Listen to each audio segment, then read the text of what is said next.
আসসালামু আলাইকুম। গাছের ছায়া, বাতাসের ছোঁয়া আর আকাশের স্বাদ, ৩ খরগোশের জন্য এটাই ছিল সবচেয়ে দুপুরবেলা। টুনটুন বলল, এই গাছটা একদম মিষ্টি।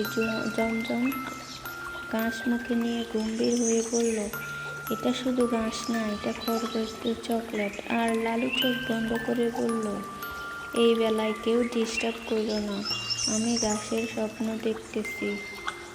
কি সুন্দর একটা মিষ্টি মধুর সম্পর্ক ওদের, যেন ওরা বহু যুগ যুগ ধরে ঘাস খাচ্ছে আর দেখছে, চিন্তা করছে, ভাবতেছে কি করলে কি হবে, কি ভাবলে কি হবে।